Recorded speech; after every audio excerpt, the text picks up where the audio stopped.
सब natural phenomena start करा अभी पढ़ने के लिए। ठीक है, मैंने आपको उसमें क्या क्या पढ़ा दिया, चार्ज पढ़ा दिया। क्या पढ़ा बेटा मैंने आपको? क्या होता है चार्ज मैं आपको बताती हूँ। मान लो कोई भी अगर एटम है, कोई भी एक एटम है, वो क्या करता है, या तो वो इलेक्ट्रॉन को दे देता है, या वो इलेक्ट्रॉन को ले लेता है। तो इलेक्ट्रॉन देने या लेने की वजह से उसको कुछ क्या आ जाता है, कोई चार्जेस आ जाता है। क्या एक्वायर कर लेते हो बेटा? और यही चार्जेस प्लस हो सकता है, ये माइनस हो सकता है। ये बताया था मैंने आपको। तो मतलब कि जब भी कोई भी एटम इलेक्ट्रॉन को दे देता है, इलेक्ट्रॉन को ले लेता है, तो उसमें क्या आ जाते हैं, चार्ज। उसी को हम क्या बोल देते हैं, चार्ज। अब पॉजिटिव चार्ज को हम क्या बोलते हैं, और ये नेगेटिव चार्ज वाले क्या हो जाएंगे, इलेक्ट्रॉन। तो ठीक है, ये प्रोटॉन वो ठीक है, लेकिन है क्या, कैटायन और एनायन बन जाता है। अगर मैं किसी मेटल की बात करूँ तो कैटायन और एनायन बन जाएगा। फिर आर और प्लस आयन को हम क्या बोल देते हैं, प्रोटॉन बोल देते हैं। इसको क्या बोल देते हैं, इलेक्ट्रॉन बोल देते हैं। इसमें कोई दिक्कत है नहीं है। मैंने आपको दो टाइप के चार्ज बताए थे, पॉजिटिव चार्ज और नेगेटिव चार्ज। पॉजिटिव चार्ज का दूसरा नाम क्या है, प्रोटॉन, और नेगेटिव चार्ज का नाम क्या है, इलेक्ट्रॉन। जिसमें कोई भी चार्ज नहीं होता उसे हम क्या बोलते हैं, न्यूट्रल। ऐसी बॉडी जिसमें कोई भी चार्ज नहीं है उसे मैं क्या बोल दूंगी, न्यूट्रल। अगर कोई बॉडी न्यूट्रल है तो क्या उसके अंदर कोई भी चार्ज नहीं है, लेकिन क्या कहते हैं कि the number of positive charge, जिसमें जितने उतने पॉजिटिव चार्ज है वो किसके बराबर हो गया, नंबर ऑफ नेगेटिव चार्ज। ये मैंने आपको पढ़ाया था। फिर मैंने आपको एक टेबल बनवाई थी कि कौन चार्ज होता है और किसके द्वारा चार्ज किया जाता है, करवाया था मैंने आपको। हमने एक पेपर वाली एक्टिविटी भी करी थी, तुम लोगों ने बालों से रब करा, जब ड्राई हेयर से हमने रब करा तो क्या करना था, उस न्यूट्रल फ्लूइड क्या करता है, जरा कुछ अट्रैक्ट करेगा।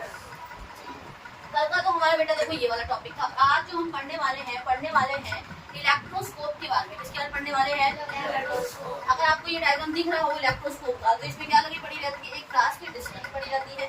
ठीक है, और ये पूरा क्या है, एक ग्लास का जार है। क्या है, पूरा एक ग्लास का जार है। अभी ग्लास जार में क्या, तो मान लो अगर तुम यहाँ पे अनचार्ज बॉडी लाओगे, क्या लाओगे, यहाँ पे कोई भी अनचार्ज बॉडी को ग्लास जिसके कॉन्टेक्ट में लेकर आओगे, तुम्हें पता है मेटल है, मेटल तो चार्ज कॉन्टेक्ट करा के आगे लेके चला जाएगा। तो यहाँ पे ना बेटा ये दोनों थिन, ये जो ग्लास की जो रॉड जा रही है यहाँ पे आगे तक, ये दिख रहा है आपको, ये रॉड ये वाली ग्लास की डिस्क है, तो जो भी एक मेटल है, इसी की क्या जाती है, यहाँ पे रॉड जाती है। किसके अंदर पैक है, पूरा एक ग्लास की जार के अंदर। कभी आपने सोचा है कि ग्लास की जार के अंदर क्यों पैक है, ताकि इसमें कोई और चीज का इंटरफेरेंस ना हो। सच्चे, बस अभी चार्ज से अपना काम करे, कोई और फोर्स इस पर अपना एक्शन ना दिखाए, इसलिए हमने इसको ग्लास डाल के। अब यहाँ पे ना तो पत्ती, ठीक है, तो देखो ये मैंने आपको दिखाया था, ये डिवाइस दिख रहा है आपको। यहाँ पे क्या लगी पड़ी है, ग्लास की डिस्क लगी पड़ी है, यहाँ से क्या जा रही है, ग्लास की रॉड जा रही है। मैं आपको अगर डायग्राम बना के समझाऊं, अच्छा इधर देखिए, ग्लास की क्या है, ये डिस्क लगी पड़ी है, ठीक है, और यहीं से क्या जा रही है, ग्लास की रॉड जा रही है। यहाँ से हम इसको एक ग्लास जार मान लेते हैं, मान लो समझने के लिए। फिर ये ग्लास की रॉड कंटिन्यू होगी। यहाँ पे क्या है, मैंने बोला ऐसे दो पतले पतले से ऐसे कॉइल लगा, जैसे पेपर को ऐसे काट देते हैं ना पतले, क्यों लगे पड़ा, ये ना गोल्ड का भी हो सकता है और ये अल्युमिनियम का भी हो सकता है। जो आपके ये पतले से जो थिन स्ट्रैप बने पड़े हैं, ये आपके किसके हो सकते हैं बेटा, या तो वो आपके गोल्ड के हो सकते हैं, या आपको किसका हो सकता है, वो अल्युमिनियम। गोल्ड का साइन क्या होता है, AU, और अल्युमिनियम लिखते हैं AU। तो यहाँ पे वो क्या रहा होगा, मान लो अगर मैं एक अनचार्ज बॉडी लूँ, अभी न्यूट्रल बॉडी, कैसी बॉडी है, तुम्हें पता है ये तो अगर चार्ज होता तो इसमें ट्रांसफर हो जाता, और कंडक्टर भी कहाँ जाता, वो नीचे तरफ आता, क्योंकि किसकी रॉड लगी पड़ी है, ब्रास की रॉड लगी पड़ी है, तो दिक्कत है इसमें नहीं है। तो अगर यहाँ पे चार्ज होता, पर अभी तो न्यूट्रल बॉडी है, तो ये जैसा है ना इस तरीके से, वो ऐसे ही पैरेलली रहेगा एक दूसरे। लेकिन जैसे ही अगर कोई चार्ज बॉडी लाएंगे, चार्ज आएगा, इसमें भी मान लो अगर पॉजिटिव चार्ज वाला ऑब्जेक्ट आ रहा है, कौन सा ऑब्जेक्ट आ रहा है, पॉजिटिव चार्ज मेटल, ये ब्रास की डिस्क पे आया होगा, फिर ब्रास की रॉड से नीचे आया होगा।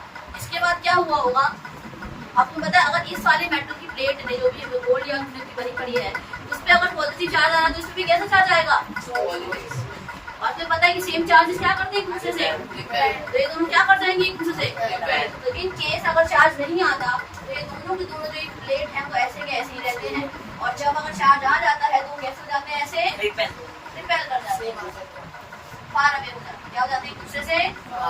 यही है इलेक्ट्रोस्कोप। और जब नहीं आता तो कैसे रहते हैं, पैरेलली रहते हैं। तो इलेक्ट्रोस्कोप को बेसिकली काम क्या रहेगा, ये डिटेक्ट करता है कि बॉडी चार्ज है कि नहीं। तो क्या डिटेक्ट करता है, detect the presence of body, presence of, ये चार्ज को डिटेक्ट करता है। कोई दिक्कत है इसमें? नहीं है। अब ये वाले डिवाइस एक बार दूसरे देख लो, मेटल की डिस्क जो बताया आपकी ब्रास की, यहाँ से मेटल की रॉड जा रही है, ये आपकी प्लेट से। अच्छा, ग्लास जार क्या करता है यहाँ पे? कोई भी जो एक्सटर्नल इंटरफेरेंस, मतलब जो ये ग्लास जार बनी पड़ी है इसमें क्या होगा, जो एक्सटर्नल इंटरफेरेंस है उनको रोकता है कि कोई और फोर्स वगैरह आप यहाँ पे ना लग जाए, या फिर जो भी चार्जेस ट्रांसफर हो रहे हैं अब मान लो ऐसे खुले में कर रहे होते, मतलब जार के अंदर नहीं होता, मेटल की रॉड होती, तुम्हें हलाते और करवा रहे होते, तो क्या होता, हो सकता था बगल में कोई और प्लेट रखी हो मेटल की, तो चार्जेस डायरेक्टली यहाँ से कहाँ चले जाएंगे, उधर चले जाएंगे। तो ग्लास की जार में इसलिए पैक किया है ताकि कोई एक्सटर्नल इंटरफेरेंस ना ट्रबल करे, ना कॉज हो इस तरीके से। ठीक है, मेटल की रॉड क्या एक तरीके से मेन बॉडी है कि नहीं है? अगर ब्रास की रॉड नहीं होती तो क्या कंडक्शन हो पाती? और मेटल की प्लेट क्या कर रही है, कैच कर रही है, क्या कर रही है, मेटल की प्लेट जो लगी पड़ी है, मेटल मतलब क्या ब्रास लगा पड़ा है ना, ये आयरन का भी हो सकता है, कोई दिक्कत वाली बात नहीं, मेटल ही लेना पड़ेगा। क्या लेना पड़ेगा हमें से? इलेक्ट्रोस्कोप। मेरे ख्याल से सबको समझ आ गया होगा। अच्छा, कोई मुझे बताएगा कि अर्थिंग क्या होती है? डायग्राम दिखा रही जब तक अर्थिंग बताओ, किसको पता है? तो अर्थ के द्वारा जो हमें वो तो अर्थिंग क्या होती है? जब भी the process of transferring of the charge from an charge object to the earth, कि जब भी हम किसी भी चार्ज ऑब्जेक्ट से कहाँ ट्रांसफर कर रहे हैं चार्जेस को, अर्थ के अंदर करेंगे तो उसे क्या बोल देते हैं बेटा? अर्थिंग बोल देते हैं। चलो देखो, हम पढ़ने वाले हैं आप लाइटनिंग के बारे में। किसके पढ़ने वाले हैं? लाइटनिंग। ठीक है, आपने देखा होगा जो बिजली चमकती है कैसे चमकती है, कभी कभी धरती पे भी आ जाती है, कभी कभी बादलों के बीच में भी हो रहा होता है। कैसे हो रहा होता है मैं बताती हूँ आपको। सबसे पहले क्या है, लाइटनिंग बिग चार्ज होता है इलेक्ट्रिसिटी, मतलब बताए बहुत सारे चार्जेस किसके? इलेक्ट्रिसिटी के, एक ही बार में क्या करते हैं? स्ट्राइक कर जाते हैं, या तो क्लाउड से करते हैं या किससे करते हैं? ग्राउंड से कर रहे होते हैं। कहते हैं ना जब बिजली चमकती है या फिर पड़ रही होती है, बहुत गंदी वाली बारिश होती है, तो बिजली के सामने आपको तुम्हारी बॉडी भी जल सकती है, इतनी खतरनाक चार्जेस आ रहे होते हैं, मतलब बहुत ही ज्यादा अमाउंट में। और वेलोसिटी भी कैसे रहती है उनकी? हाई स्पीड से क्या करते हैं वो ग्राउंड पे अटैक कर रहे होते हैं, चाहे एक क्लाउड दूसरे क्लाउड पे करना होता है। कैसे करता है पहले समझा देते हैं। अब क्या होता है, electricity that can reach from the cloud to the ground, क्या कर रहा है वो इलेक्ट्रिसिटी कहाँ जा रही है? क्लाउड से, या तो ग्राउंड पे जा रही है और दूसरी कहाँ जा रही है? एक क्लाउड से दूसरे क्लाउड पे जा रही है। इतनी बात समझ वो जा कहाँ से जा रही है? हो सकता है वो एक क्लाउड से वो दूसरे क्लाउड पे जा रही हो, या एक क्लाउड से कहाँ जा रही हो? क्लाउड के पास जा रही हो। ठीक है, कोई दिक्कत है इसमें? फिलहाल ये देखो, अब ये चार्ज जो क्लाउड है वो चार्ज कैसे होता है? जब ये जो वाटर के जो मॉलिक्यूल्स हैं और जो ये आइस के जो पार्टिकल है, ये बहुत ही तेजी से क्या करते हैं? वाटर क्लाउड के अंदर मूव करने लग जाते हैं। ठीक है, जो भी H2O के जो मॉलिक्यूल होंगे और जो तुम्हारे आइस के जो पार्टिकल है, आइस पे किससे बना पड़ा है? वाटर से। तो ये दोनों के जो पार्टिकल हैं किसके अंदर आ रहे हैं? तुम्हारे इस क्लाउड के अंदर। तो इसके अंदर आने की वजह से क्या डेवलप हो जाता है? चार्जेस डेवलप हो जाते हैं, दोनों चार्जेस, पॉजिटिव भी और नेगेटिव भी। तो जो पॉजिटिव चार्ज होता है ना वो वेट में कैसा होता है? लाइटर होता है, थोड़ा सा कैसा होता है? हल्का होता है। और हमें पता है जो चीज ज्यादा भारी होती है वो नीचे जाती है और जो हल्की होती है वो नीचे। क्लाउड में ऊपर की साइड कैसा चार्ज एक्वायर किया है? पॉजिटिव, और नीचे में कैसा आता क्या है? अब देखो यहाँ तो नीचे की तरफ नेगेटिव, अगर क्लाउड की बात करो तो नीचे क्या ग्राउंड है, तो नीचे जो सरफेस है ग्राउंड हो कैसा चार्ज एक्वायर करेगा? पॉजिटिव। कैसा करेगा? और जैसे जैसे क्लाउड के अंदर नेगेटिव चार्ज बढ़ता चला जाएगा, जैसे जैसे नेगेटिव चार्ज बढ़ेगा वैसे वैसे क्या बढ़ेगा? पॉजिटिव चार्ज भी बढ़ेगा। अब उसकी वजह से क्या होगा? इनके बीच में एक स्ट्रॉन्ग अट्रैक्शन प्रोड्यूस है, क्योंकि opposite charges attract each other, same charges repel each other and opposite charges attract। अब यहाँ पे क्या होगा? एक स्ट्रॉन्ग अट्रैक्शन बनेगा, स्ट्रॉन्ग अट्रैक्शन बनेगा। इसकी वजह से क्या हो जाएगा बेटा? क्या करेंगे? ये जो चार्जेस है सारे क्लाउड के खाने की कोशिश करेंगे ग्राउंड की, तो ग्राउंड पे जाएगा और एक में स्ट्राइक कर दूंगे तो धमाका एकदम लगती है। लाइट में तो यही है, लाइट में क्या है ये? ठीक है, देखो ये देखो आपको दिख रहा है ये क्लाउड है, ऊपर कौन सा आ रहा है? पॉजिटिव, नीचे कौन सा है? नेगेटिव। ग्राउंड की सरफेस से कौन सा रहना हुआ? पॉजिटिव। इसके वजह से क्या होगी? इनकी अट्रैक्शन होगी और क्या हो जाएगी? लाइटनिंग हो जाएगी। अब एक बात बताओ, जब लाइटनिंग जब नीचे की तरफ चार्जेस आ रहे होते हैं वो अपने आसपास की एयर को क्या करेगा? वार्म करेगा। जब चार्जेस फ्लो कर रहे होंगे तो वहाँ पे क्या प्रोड्यूस करेंगे? हीट प्रोड्यूस करेंगे। तो ऊपर से वो चार्ज नीचे आ रहा है तो साथ साथ क्या कर रहा होगा? वो हीट को प्रोड्यूस कर रहा होगा। तो आसपास की एयर कैसी हो गई होगी? गर्म। और आपको पता है कि हॉट एयर ज्यादा मतलब भारी होती है कि कोल्ड एयर? तो हॉट एयर कैसी होती है नेचर में हमारी? कैसी हो जाएगी? थोड़ी भारी टाइप होती है। तो वो क्या करेगा? देखो आ रहा है चाहिए आ रहा है, अब नीचे आते जा रहा है तो नीचे की एयर को क्या कर रहा है? तुम्हारी ये हॉट करते जा रहा है। और हॉट एयर एक्सपेंड ज्यादा करती है, मतलब फैलती जाता है। क्या करती ज्यादा? आपने देखा होगा जो गर्म खाना होता है, अगर उसे गर्म खाने की मतलब मालूम किसी ने गर्मा गर्म कुछ टेस्ट नहीं मालूम है निकाल के तो उसकी स्मेल दूर तक पहुंच जाएगी। मतलब जो हॉट एयर है वो क्या कर रहा है, एक्सपेंड कर रहा है, फैल रहा है। लेकिन वही अगर ठंडा खाना पड़ा है तो क्या आपको उसकी खुशबू भी आएगी या उसकी स्मेल दूर तक रीच आउट करेगी? नहीं। क्यों? क्योंकि hot air diffuses faster as compare to the cold air. क्यों? क्योंकि हॉट एयर के अंदर काइनेटिक एनर्जी कैसी होती है, ज्यादा होती है। और उसके अंदर काइनेटिक एनर्जी क्या होती है? काइनेटिक एनर्जी जब भी कोई पार्टिकल मूव करता है और मूव करने की वजह से जो उसके पास एनर्जी होती है उसे क्या बोलते हैं बेटा, काइनेटिक एनर्जी। पोटेंशियल एनर्जी क्या होता है? आप लोग बैठे हुए हो तो आराम से बैठे रहने की वजह से जो भी आपके पास एनर्जी, वो पोटेंशियल एनर्जी। अब अगर मैं मूव करूं तो मूव करने की वजह से जो मेरे पास एनर्जी, उसमें क्या बोलूंगी, काइनेटिक। अब हॉट एयर तो मूव कर रही है और तेजी से मूव कर रही है, क्यों कर रही है? क्योंकि काइनेटिक एनर्जी कैसी है, ज्यादा काइनेटिक एनर्जी, तो ज्यादा तेजी से मूव करेगी, ज्यादा एक्सपेंशन से बोलेंगे। एक्सपेंशन बोले तो फैल, समझिए मेरी बात। तो यहाँ पे क्या हो रहा होगा, जैसे तो हॉट एयर क्या करूँ, वहाँ पे हॉट एयर आ गई, ज्यादा चार्जर है तो वो एकदम से क्या करता है, एक्सपेंड करने की कोशिश करता है। मतलब हर जगह क्या करता है, गर्म एयर फैलाने की कोशिश करता है, जिसकी वजह से एक ही बार में साउंड क्रिएट होती है। ऊपर की तरफ आ रहा है तो एयर के पार्टिकल टकराएंगे तो साउंड क्रिएट हो जाएगी, जिसको हम क्या बोलते हैं, थंडर बोलते हैं। क्या बोलते हैं, थंडर। तो दीदी यहाँ तो नहीं समझ आया, लेकिन अब तुम क्लाउड में समझो तो अगर तुम तो ग्राउंड के साथ चल रहा था, अब अगर ये चीज क्लाउड का दूसरे क्लाउड के साथ, किसके साथ हो, एक क्लाउड चार्ज किस पे देगा, दूसरे क्लाउड पे, तो हवा भी चल रही होती है। अब मैंने क्या बोला कि जो हॉट एयर है जहाँ से चार्जेस जा रहा है उसके आसपास की एयर कैसी हो जाएगी, गर्म।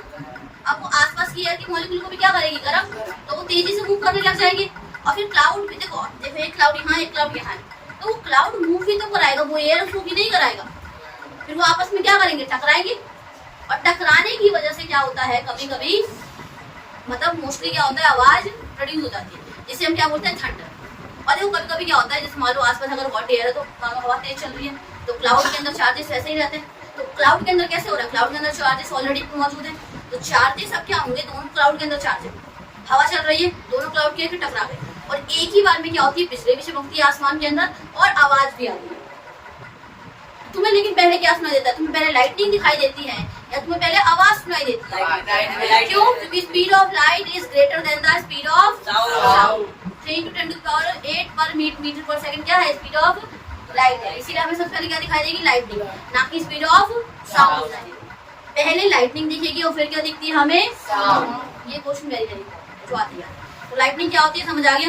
तो इसीलिए पता क्या करते हैं, हमें जो फैक्ट्री को बचाना होता है अगर लाइटनिंग से, क्योंकि कंपनियों पे भी तो हो सकता है उस कंपनी पे अटैक करता है वो लाइटनिंग, तो उसे बचाने के लिए हम लगाते हैं लाइटनिंग कंडक्टर। क्या लगाते हैं बेटा, लाइटनिंग कंडक्टर। क्या होता है, कैसे प्रोटेक्ट करता है वो मैं आपको बताऊंगी। पहले लाइटनिंग कंडक्टर का मेन काम क्या है, लाइटनिंग से होने वाले डैमेज से बचाना। किसको, हमारी जो भी फैक्ट्री वगैरह, जो भी कंपनी, जो भी इंडस्ट्री, उससे क्या करना, उसको तो कुछ नहीं होता है, एक प्लेट लगी पड़ी रहती है, जो चार्जेस आती है ना, वो उसको ना क्या करता है, उसका उल्टा चार्ज कर लेता है।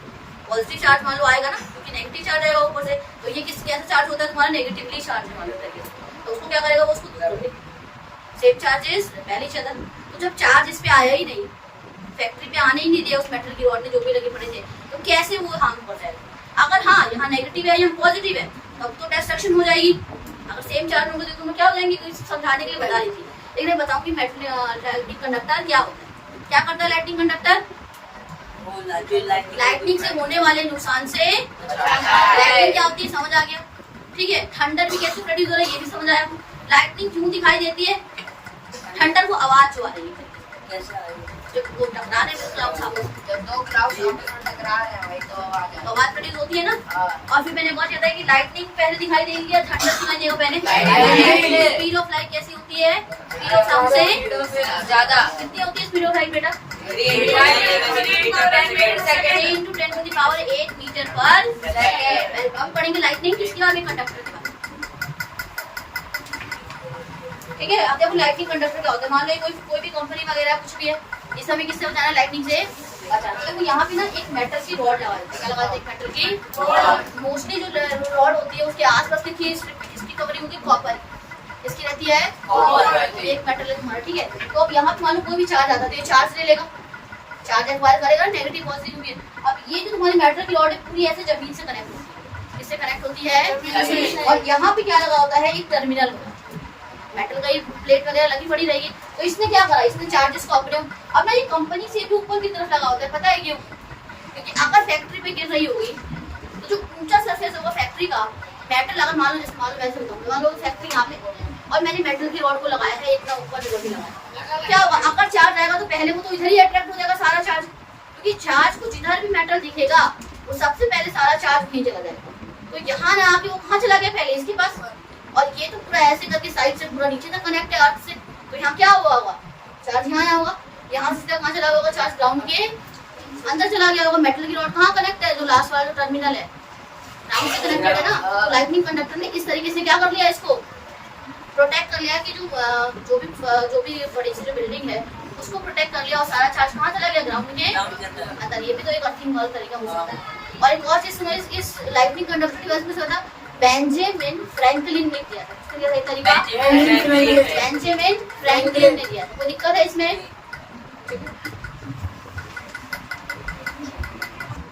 अब मेरे को ये बताओ कैसे कैसे बचोगे अगर लाइटनिंग आ जाए?